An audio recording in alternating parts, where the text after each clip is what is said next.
Quand on est dans la prochaine vidéo, comment trouver un angle à partir de la loi des sinus? On va utiliser exactement la même loi, c'est juste qu'il y a un petit détail important qu'on va noter ici.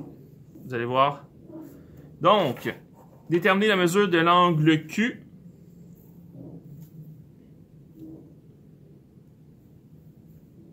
Donc, qu'est-ce que ça veut dire?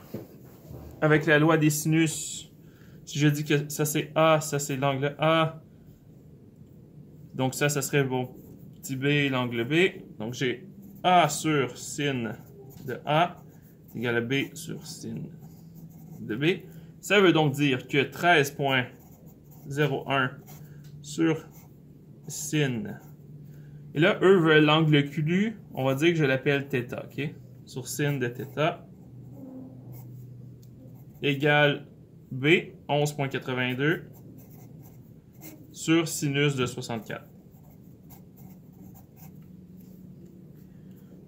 Donc, si je fais un peu de proportion, j'obtiens 13.01 sin de 64 égale 11.82 sinus de θ. Le produit des moyens égale le produit de l'extrême. Ça fois ça, c'est égal à ça fois ça. Ensuite, je divise par 11.82. 13.01 sin de 64 égale sinus de θ. Et j'avais tout ça divisé par 11.82. Et comment j'enlève le sin? Je fais sinus moins 1 de 13.01 sin de 64 sur 11.82. Et ça me donne θ. Donc, on va le faire. 13.01 fois sin de 64 divisé par 11.82. Ça me donne ça. Sinus moins 1 de ma réponse. 81,6. Donc, θ, c'est environ 81,6 degrés. On peut se poser la question, est-ce que c'est normal? La réponse est oui. Comme ça, c'est mon côté le plus long du triangle, ça veut dire que l'angle devrait être le plus grand du triangle. Donc, si ça, c'est 11 avec 64 degrés, un côté de 13 devrait avoir un angle plus grand que 64, et j'ai un angle plus grand, ça fonctionne. Le 2,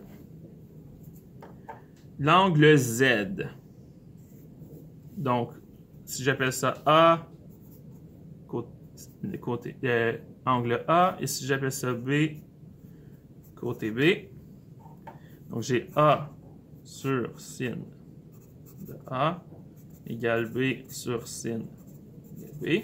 Donc, mon côté A, c'était 19.63 sur sin. Ça aussi, je vais l'appeler θ. Donc, sur sin de θ égale 12.82 sur sinus de 36.8.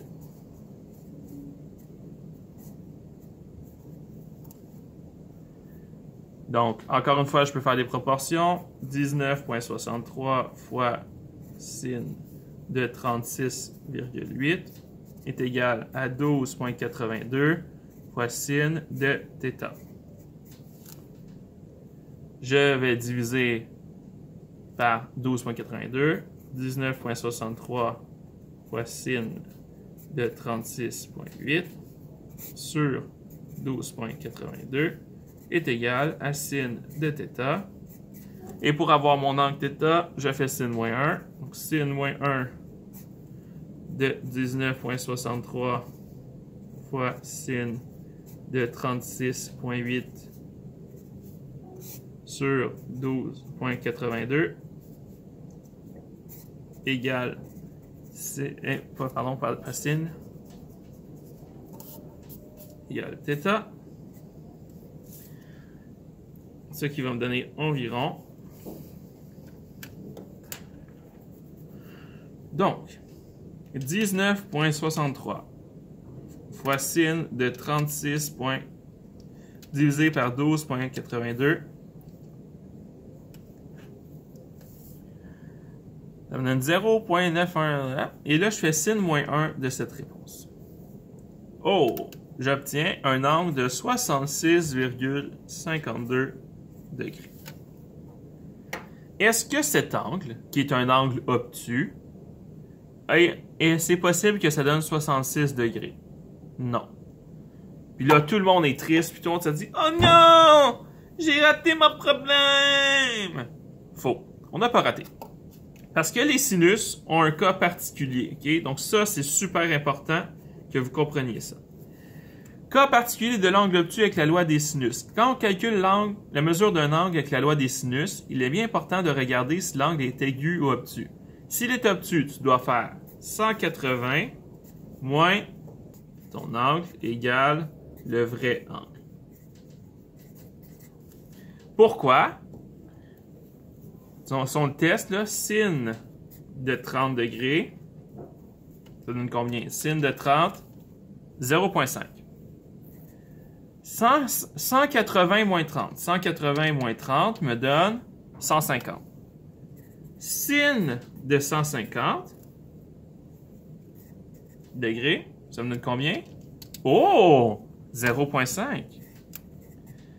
Donc, il y a deux angles. Un angle aigu et un angle obtus qui me donnent le même rapport trigonométrique de sinus.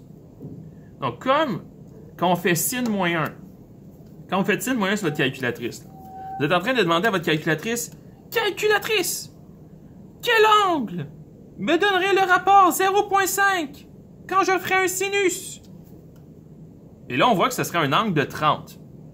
OK? Le sin moins 1 de 0,5, ça donne un angle de 30. La calculatrice, elle ne te dit pas les deux choix, elle t'en dit juste un.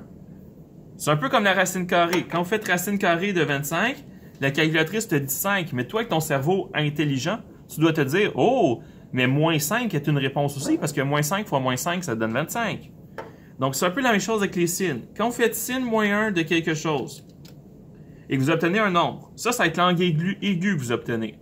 Vous devez penser qu'il existe aussi un angle obtus qui donne la même réponse. Et l'angle obtus, si tu fais 180 moins l'angle aigu que vous avez obtenu, et ça va vous donner votre vrai angle obtus.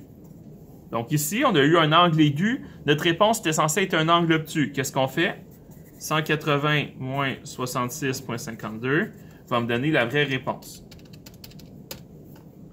113,48 degrés. Donc, pour la loi des sinus, qui est assez simple, ça, c'est le bout qui peut être un peu mélangeant.